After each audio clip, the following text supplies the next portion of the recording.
Hasan school से वापस आया तो बहुत खुश था। अम्मी, आज हमारी मैडम ने बताया कि कल यूमे तकबीर है। अम्मी मुस्कुराकर बोली, यूमे तकबीर? ये क्या होता है बेटा? हसन ने कंधे उचकाए।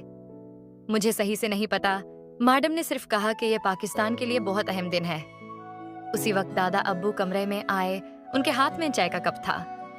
बेटा, यूमे तकबीर हमारी ताकत, हिम्मत और कुर्बानी का दिन है। आओ, मैं तुम्हें एक कहानी सुनाता हूँ। हसन खुश हो गया क्योंकि उसे दादा अब्बू की कहानियां बहुत पसंद थीं।